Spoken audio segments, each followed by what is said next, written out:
Fans, we are back live once again on the Cheapy Productions podcast empire. My name is Jack Kilby, no gimmicks guy on the socials. And today I have an interview that I've been looking forward to for a while because it is with an up-and-coming female talent in Canada that's making some waves. She has a lot of experience for a limited tenure in the business, and we have a lot to talk about. From how she got into the business to where we're at today and her future goals and aspirations. She is known as Prairie. Prairie, welcome to the program. Hi, Jack. Thank you for having me. Thank God you know who I am, because I'm Prairie, the bodyguard of NCG Wrestling, based in LaSalle, Leamington, Ontario. And I'm just out here.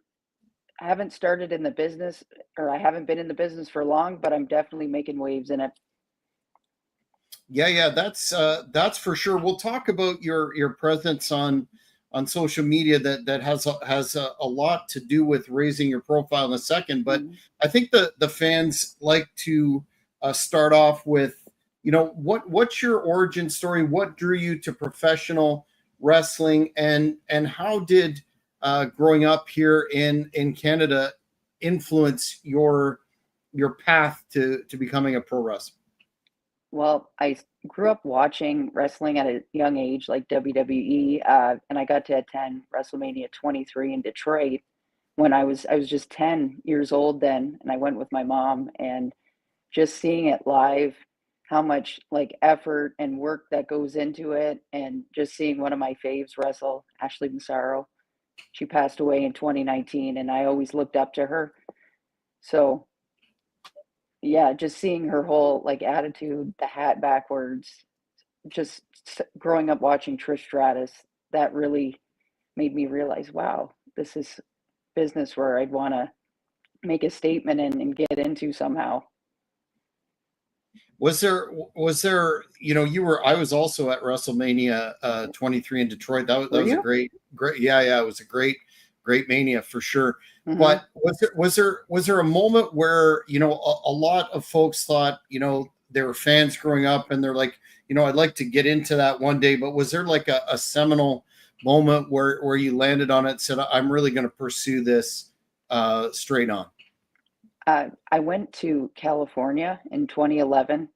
It was Los Angeles. There was an event where I actually met Ashley, and there was other wrestlers like TNA Knockout, Velvet Sky was there, and Maria Kanellis, Brooke Adams. And when I was talking to Velvet, like I wasn't aware about indie wrestling really, and I didn't know there was a huge promotion in Windsor called Border City Wrestling.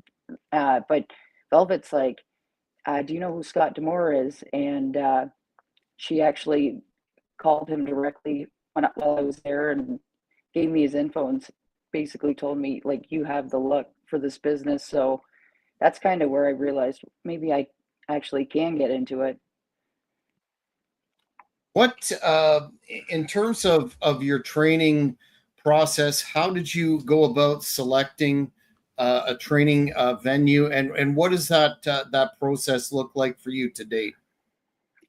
Well, basically, as of like lately, I make sure I'm in the gym 4 to 5 times a week. I do weight training like back and biceps, chest and triceps, shoulders, legs, and I go with my gym partner, Michael John, known as Irish Bobby Clancy. I'm his bodyguard in NCG. And knowing him since I was like at least maybe 18, I'm 29 now, and we're best friends, and he's just given me so many opportunities and pushed me, because he was the general manager of NCG, which stands for Noble Champions Group. Yeah, so he kind of got my foot in the door with the company. And yeah, now we're just waiting for the wrestling school for NCG to open, which should be, I'm hoping, within the next month, where I can actually finish my training and like debut on my own as a female wrestler and have my first match. Yeah, exciting time for you. Now, yeah. You must have learned, the proper way to take a bump Oh already, yeah. because Yep. I did see your footage from where you were, those two monsters, the Soul Taker and Giant Orion. They both gave you, it looked like a pretty stiff power bomb, and then a razor's edge type maneuver. How did you learn to bump, and what was that experience like for you? I mean, well seasoned professionals, but still, it must have been a little daunting. Oh, for sure. When I started training at Can, which was Scott Demore's school when I was like 20, and I was in and out of that. Uh, I kind of let it go, but one of the trainers there really like believed in me and pushed me, and he's a part of NCG now, Johnny Bravo, and he's Yeah. TNA Talent Relations, and Mhm. Ingrid Isley's a part of TNA now as well. And on Monday nights when we trained, they were really helpful and always believed in me, had my back. And so it's nice to be back involved with it now, because now it's like, I want this and there's no stopping me. So I already had previous experiences with bumping and like basic training. So I knew what to expect, but I was also like nervous to take, especially the razor's edge, because Orion's like 7 feet tall. So to be up that Legit, high, right? yeah, Legit 7 feet tall. Yeah. yep, yeah, it's definitely interesting. And the choke slam was real. Like, I took a bump for that. Did when you're looking at the type of style that you're interested in, I think you stand out in some ways in the more modern era, because you're Hmm. you're interested in, or sorry, able to present that bodyguard. You're going to mix it up. You've already taken those big finishers. When you look at the product today, you see in women's wrestling, you don't see there's a few like Rhea Ripley that are have Hmm. a really physical game, but there's a lot that are less so in terms of high flying and that sort of thing. When you look at how you're going to work a match, what do you think um, your style is going to be? Are you going to get in there and mix it up? When I saw your footage, I thought, geez, this is like another bodyguard, notwithstanding. This is another China type Yeah, character. Is that accurate? yeah, I would say so. That was kind of the whole plan with the bodyguard persona, was I was just going to start off being silent, just being in the background, looking tough, and sort of that China style.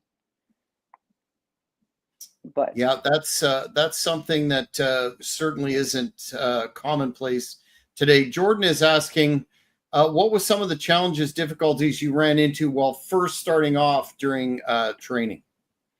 back when I started when I was like 20, uh, we trained like 3 nights a week, 3 to 4 hours, and just it does take a toll on you because you really have to be dedicated. You can't let relationships get in the way, and that's what my issue was. Like at the time, I kind of dated people who didn't approve of it at the time, and just kind of fell out of it and let that take over. Which, yeah, my girlfriend now is very supportive, and she's also a wrestling fan, and she shows up to all the shows and really enjoys watching it.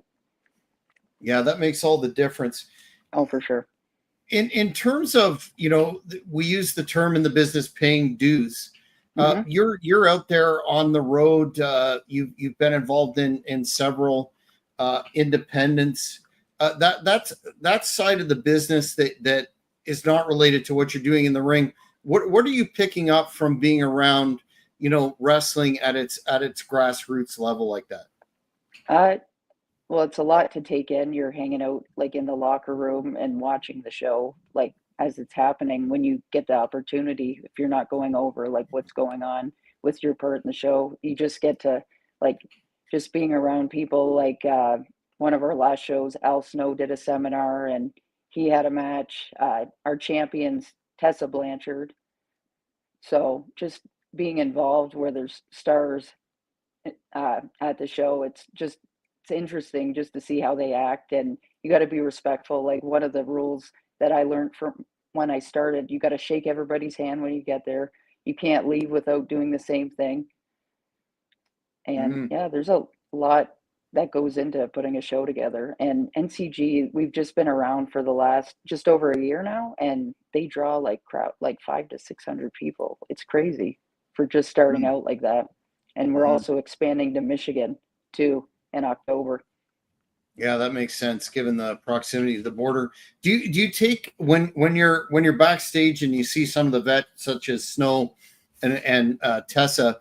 Do you take the opportunity, or even folks that have been on the independents for years but are really established talents? Do you take an opportunity at that time to pick their brain? Uh, I when I get the chance, I try to, but sometimes it's difficult because you don't want to bother them when they're preparing for their match. So you just don't want to get in the way. But yeah, when Al Snow was around, I did ask him questions like at the seminar, like what are three things that stand out, uh, will help you stand out in the business, and just and Joe Hendry was actually at one of our shows too a few months back, Hmm. so that was Hmm. cool because Hmm. he's been involved with NXT lately. He was at WrestleMania. Yeah, he's headed to the main roster. Oh yeah. you know we often hear this, how difficult it is because pro wrestling is still a male dominated industry. How do Hmm. you plan to deal with that and carve out your own space, so to speak, or is that an issue for you yet? I don't I don't think it would be an issue. Like when the school opens up, I assume that I'm going to be training mostly with men. So I think it's almost better too, just because you just get you can take like a stiff like forearm and strikes, and you just get stronger that way. But there's lots of local female indie wrestlers that have been on the show, so I don't think it'll be too tough to make a statement and stand out. Uh, at the last one of the last shows, Johnny Bravo actually like he was chirping at us in the ring, and he called me blonde Rhea Ripley. So that I took that as a compliment for sure. Absolutely. Aside from training with men, how do you feel about uh intergender matches? Do you ever see yourself getting in there and mixing it up with a dude? I I wouldn't have an issue with it at all. I've seen Jody Threat at an indie show in Michigan wrestle one of the Toronto talent, Shane Saber, and it I don't know, it just shows you're capable and you're strong enough to wrestle with guys, and I don't see a problem with intergender matches. I think it should be more common, honestly. Just Mhm. shows that the women's divisions are powerful. Yeah, and this dovetails nicely into that. I wanted to get Hmm. your thoughts on the so-called women's revolution over the past few years. Do you think that there's a potential now for oversaturation of women's matches, and how would you answer some of the critics that talk about, at least on the national stage, the women's wrestling not being on a par with the men's? For example, some talents that are pushed too quickly onto national one person that we hear about a lot is Jade Cargill, for example, that she, that great look, but Hmm. wasn't television ready. I I I can see what you mean with Jade, but like talents like Roxanne Perez and just being able to watch evolution, seeing Trish come back for a match, and just all the other ladies like Jordan Grace, like she has an awesome look, and I just think the way that they're actually pushing women's wrestling right now is amazing, and like they should keep going with it because it just they're not treated as a joke anymore. Like back in the Attitude Era, it was kind of more sexualized, and the women like it was like bra and panties matches, and it just kind of made them look like jokes, in my opinion. And now they're just, I don't know, like Charlotte, Becky, Bailey, and Sasha Banks when they were like the four horsewomen. when Mm-hmm. they started that, I think they started the women's revolution. That's when we, like, everyone was taken seriously finally. Mm-hmm. Mm-hmm. Jordan is asking, and I'm going to make a distinguishing factor, because I want to ask you about your overall dream opponent Hmm. later. But for indie opponents right now, who would be your dream, male or female, to face? Um, I think there's two women that come to mind immediately. I would love to have a match with Tessa Blanchard, our champion. She's a third generation wrestler, and I think she's been involved. She was in NXT, or she had a match when they did the Mae Young Classic, and she's been involved with TNA. And just being able to share a locker room with her and seeing like the matches she puts together, her look and her style, that would be definitely one of my dream indie matches. And then I don't know if you're familiar with Tara Zepp. She Mm-hmm. she paints her face and she puts vial across her head, and I think she does mostly death matches, but I followed her for a long time, and I I would love to wrestle her in the ring. But there's like, I would definitely take like a light bulb to the back, like certain things, but I don't think I'd want like nails and like crazy stuff like that going into my back or taking bumps on it. There's a certain Mm-hmm. line where I'm just like, no, I'd be too scared to like injure myself or scar. Yeah, and light tubes are no joke as Yeah. well. In terms of just that hardcore, Hmm. not death matches per se, because I think that's a completely different genre. But Yeah. your traditional hardcore, like ECW style weapons matches, tables, Yep. chair, all that stuff. Would you see yourself engaging in those? And what about the heightened risk of injury there? Do you see that as something that you would even make a niche, or do you just want a more straightforward product in the ring?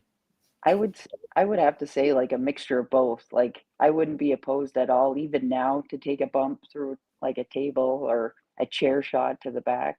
But think if we're like from a ladder or something like that, like once I'm ready and I've been around the business a longer period of time, I'd feel more safe and just experienced to even consider that. But I just want to stand out from other people, and I think being able to bump through tables and things like that, people would be like, "Wow, she's actually tough and she can wrestle." Yeah, absolutely. That would definitely Hmm. be a standout feature for sure. Yeah. Wrestling is now about story telling as much as it is athleticism. In terms of your favorite angle or story Hmm. to date, involving someone else, what would that be? And I know you've been involved in a faction yourself. Can you talk about both of those, please? Sure. Well, right now, someone that stands out for me, like in WWE and their storyline and their storytelling, would have to be Chelsea Green. She, with the whole pledge allegiance to Chelsea Green and her secret Hervis crew, like Piper Niven and Alba Fire. I just think she's great, and she just stands out from everybody to me. Whether she usually loses, but her facial expressions, the way she like sells uh, the other females' moves, like she just, I don't know, she keeps it entertaining, and she just stands out from everyone else, in Hmm. my opinion. And as to the faction, Team Clancy, that's what it is. It's Irish Bobby Clancy's faction, and I'm his bodyguard. We actually got two new members, Matt Valentino and Alex Lynch, and Clancy's trying to take back his title of NCG general manager from Johnny Bravo.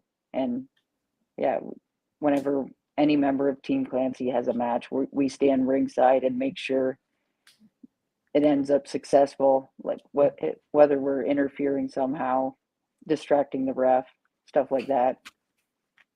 Or not interfering, as I like to say, the ref looks the other way and things happen, Yeah, right? yeah, exactly. I feel you on that you one. you have a background as a general manager, eh?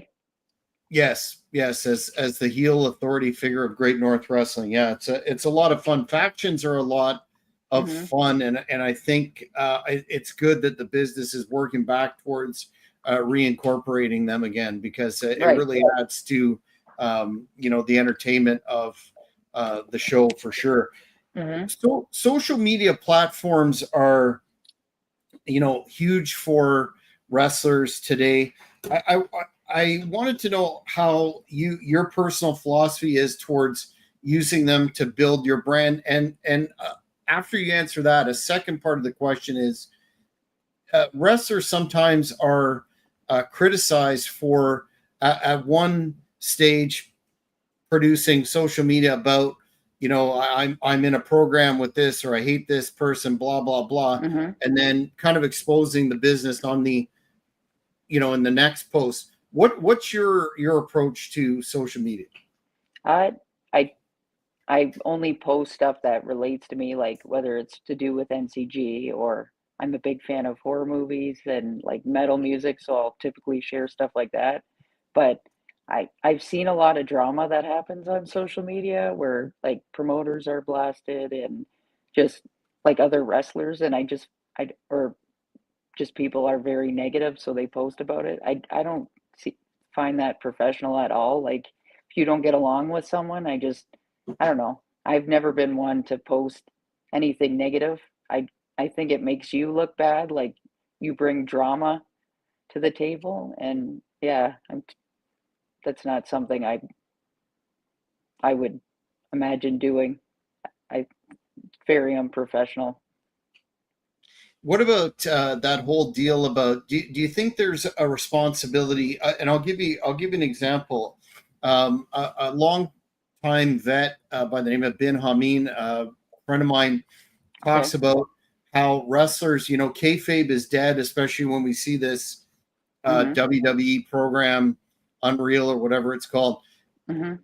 There, some wrestlers will post everything, not just about controversy or politics, but they'll have a match. They'll thank so and so for the match when they tried Mhm. to kill them the night before. He's suggesting that wrestlers should have one account in character and another out of character to post all their personal stuff. Do you see that as necessary, or just um, post less, keep it on point? Where do you fall on that side of the debate? Uh, I think that would be an option for sure if you feel you wanna really stick with kayfabe, just to keep fans, like, actually believing the storyline, like, you're not friends with the people like, your opponents, because everybody follows one another, so kinda, like, doesn't really make sense if you're, like, you just got choke slammed or took a razor's edge just to be friends with them online. It just fans would be like, "What's going on here? I thought they hated each other." But yeah, I could definitely see if someone really wants to stick with staying in character and keep the fans believing in what's happening, that would definitely be an option. But Mhm. I've watched some of Unreal, and I think it is kind of neat just to see like what goes on backstage, and I can see though why he would have a problem with it, because you just when you see them as an asshole on TV, and then 5 seconds later they're talking to all the wrestlers, their coworkers backstage, like, oh, nothing happened. But Yeah, there's something to be said, even though, of course, the business has been open for many, many years. There's something to be yeah. said for, especially when they were talking about storylines that just happened so recently. Hmm. I'm personally not a fan of that, but they seem to be making money from the program, so that's all that Okay. really counts. In Although you're very young into your career, what's the most memorable moment that you've had so far, be it in the ring or out of the ring? uh In the ring, I'd have to say when I got that spot to take the choke slam and the razor's edge, that was really like my moment to shine, because it did happen at the end of the show, and like you could tell how the crowd was reacting. Like as soon as I did the low blow, everybody was chanting like you effed up, you effed up. And then just seeing everybody's shock and disbelief at the end, that really stuck with me. And I felt like, wow, that's like really my moment where I feel like I'm a part of the family. And outside of the ring, I'd have to say when it was meeting my, like, just people I've looked up to, like Trish Stratus when I was a teenager, and just certain stars like that really made me realize, wow, they're actually like nice in person, and how I look up to them and I want to be like them. So this is really my opportunity to, it's now or never. That's how I see it at this point. I forgot to ask you about that Sure. that double finisher deal. Who came up with that? Did you suggest that, or did somebody suggest it to you? And what was your response when that was brought up? Honestly, I really pushed the owner, Mikey. I said I'm willing to do, like, I'm really willing to take a bump. I'll go through a table. I'll do something crazy because I want to stand out and really, I really do something that will shock everyone. And I didn't know up until like a few hours before the show that it was happening. So I was kind of like, at first I'm like, whoa, this is crazy. But once you're out there and it's happening, you kind of, I don't know, the nerves go away, and I just have to, normally I'm reserved, I'm quiet, and I don't like being in front of crowds. So it's kind of like I go into it just thinking like I don't care. That really calms my nerves. Like I don't care what happens. Like I'm not nervous. This doesn't matter. Just it gets me in the right mindset. So that really worked, and it's just been, honestly, like, things are happening now, and I couldn't be happier with the way things are going. Yeah, big time. Jordan is asking again, how does it feel to be the first female in NCG to have an intergender interaction in the ring? You were the first for that. Wow, that's pretty cool. Mm-hmm.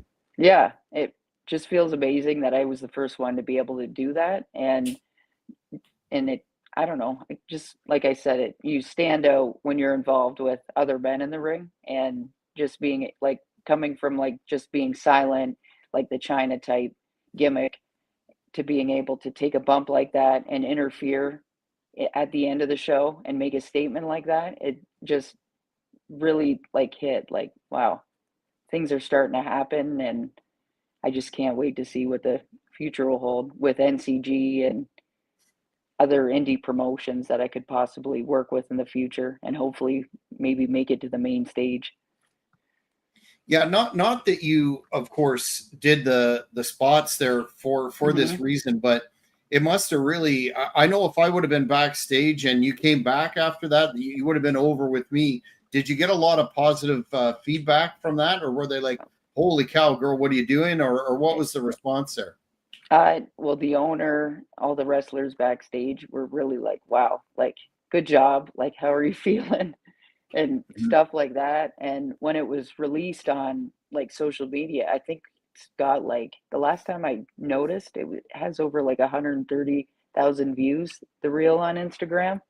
So just to be like seeing people's responses and that many that many people watching, it's just incredible, and it feels great just to finally be included in the business. Yeah, you'll have to watch that. That'll become your thing. Where you'll have to get brutalized or something at the end Yep. of every show. Less is more with that, right? It's like a Spike Dudley type Yeah, deal. exactly. Ibzan is asking, is your dream goal eventually to go to WWE, or are you more a AEW type of talent? Or I guess it doesn't. I guess either of the big two, maybe three companies with TNA. Yeah. I would. It would be a dream to work in either companies, TNA, AEW, WWE. But lately, I've just been religiously watching WWE, and that would be the ultimate goal in the end. So just gotta get my training done and establish myself in this area and with NCG, and we'll see where things go in the end. Ibzan is asking a follow-up. Were there people in the business that helped you along the way? I think he's saying any of the name talent or elsewise through I guess communication in any way that gave you tips. You mentioned Al Snow. I guess that would be the big one, correct? Yes, I did ask him like 3 ways where you can stand out, but my main my mentor, like my best friend, Irish Bobby Clancy's really been there along for the journey. Like we will go to shows together and we hit the gym, and he's just really told me like this is like how your diet should be. Take these vitamins and just keep at it. And he's given me tips on like just doing podcasts, and he's really believed in me from the beginning, and uh, he's really been there along the journey. That's awesome. In terms of your wrestling career in the next 5 years, do you have any specific time framed events that you'd like to see, or do you sort of take it day by day? Day by day right now. As I said, I'm just waiting to get back into like finish training, and I'm just really dedicated to NCG. I just want to debut finally as a and have one of the other females have a great match with them, and obviously I'll be a heel. And I just that's my focus right now is having my first match, and then I just want to take it day by day and just see where things go. Try my best to stand out from everyone because I feel like you have to now because everybody's so talented, like Mm-hmm. or they have gymnastics in their background, so they can do all the crazy flips and stuff like Tiffany Stratton and WWE, and just like the the talent level is crazy. So you just got to figure out ways to stand out, whether it be on social media, your look, like your gear, and you know what I mean. Yeah. Coming from a promoter's point of view, if you're easy to do business with and reliable, notwithstanding all the good stuff that Hmm. you talked about there, but if you're someone who gives your word and you're going to show up at the show and you're easy to do business with, you will stand out simply on the indies because of that. I'm sure people have told you that too. Hmm. Yeah, you show up as early as you can. You talk to everybody, shake their hand, and whatever is planned, you just go with and live up to your promise. And also, don't pull out of the show within days when the poster is already done. But Hmm. we won't talk about that. Jordan is asking, are there any challenges of being a heel? Well, good question. Well, interacting with fans, good and bad. I I've there's a mixture of both. Like I like picking on the children that are ringside. You just make comments like, "Oh, it's past your bedtime. Like you need a timeout," or you tell them to shut up. Or if it's not like a PG show, you can always like do one of these or shoot the finger at people.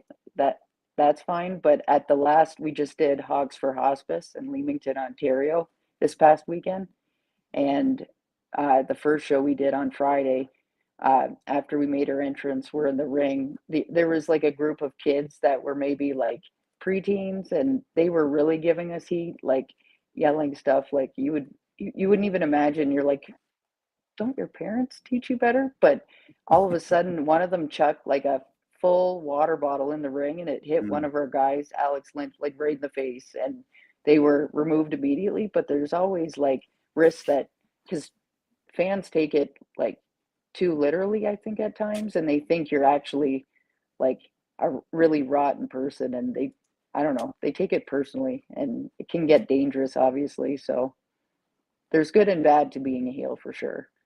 Mm-hmm, mm-hmm.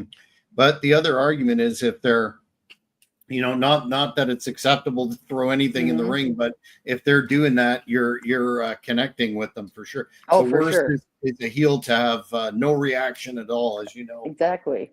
Yeah. We've talked about current dream opponents on the indies, but throughout just say throughout history, if you had an opportunity to have a match with one person, who would that be? Would definitely be either Chelsea Green or Trish Stratus. Mm. Growing up watching Trish and just seeing, like, she's I would say she's the greatest of all time in the women's division, like 7-time women's champion. She's from Toronto. And then Chelsea Green just finally, like, on Unreal, I seen a clip of it, and she's like, it took me like 11 years of like being released and just broken bones, stuff like that. And now she got the United States championship. She obviously lost it, but just the reaction she's getting from people, I think it would be like just an honor to share the ring with her and learn from her. So I would say those two would definitely be my dream opponents. Yeah, that would be something. Mm-hmm. Before we let you go, I have to ask. You've paid a lot of dues already, even Mm-hmm. though you're at the start of your career. Someday, you'll be a role model. What advice would you give to young women, fans, what have you, looking to break into the business themselves, given that you've already seen that it's a difficult endeavor, to say the least, physically, but also mentally, etc.? I would tell them just to always be true to yourself. Don't do anything like you're not comfortable with, and just keep at it. Go to the gym, stick to a good diet, and just be yourself, and don't let anyone get in your way of following through with your dreams. Like I did at a point, and I regret that, but now things are happening, and I'm just determined to make it happen. Can't let anything get in the way if you really want it. How do you maintain that? The phrase is a cliche, but it's really not.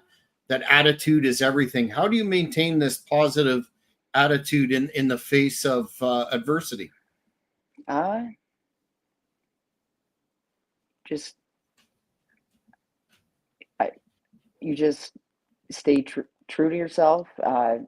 Just you're meeting a lot of people all the time, so I'm just genuinely myself most of the time, and I'll introduce myself. You Fans are paying to come and see you, so you want them to keep returning to the show. You want to stand out, and you want to make like an impact in their life, and you want the dream. I want people to look up to me, so I just I'm just myself outside of the ring. Even on if it looks like during a show, if I'm a total asshole, it's not me outside of the ring. That's just being a good heel. Prairie, Mm-hmm. where can the fans find you on the social medias? And also, do you have anything?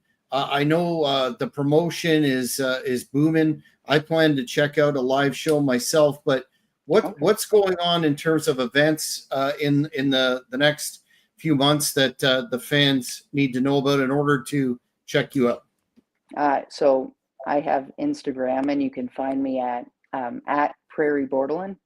And then I'm also on Facebook, but it's not really a wrestling Facebook. It's more so my personal.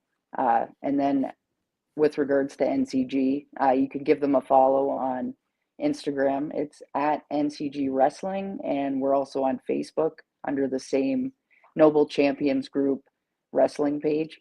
And our next show is October 3rd in Paw Paw, Michigan. And then the following show, we're back in Canada, November 1st in LaSalle, Ontario. Awesome. Well, I really appreciate your time and would encourage the fans to keep tabs on your career. I know I will. And after you have your first match, it'd be a pleasure to have you back. So thank you for appearing on the show today. Thanks for having me, Jack. Have a good night. Thank you. That's it, fans, for this edition of the podcast. Until next time, thanks for tuning in. Thank you for watching this video. Please give it a like if you enjoyed it. Be sure to follow us on all social media platforms at Cheap Heat Productions. Don't forget to hit the notification button and you won't miss any of our upcoming interviews, recurring programs, or entertainment products. Thanks again,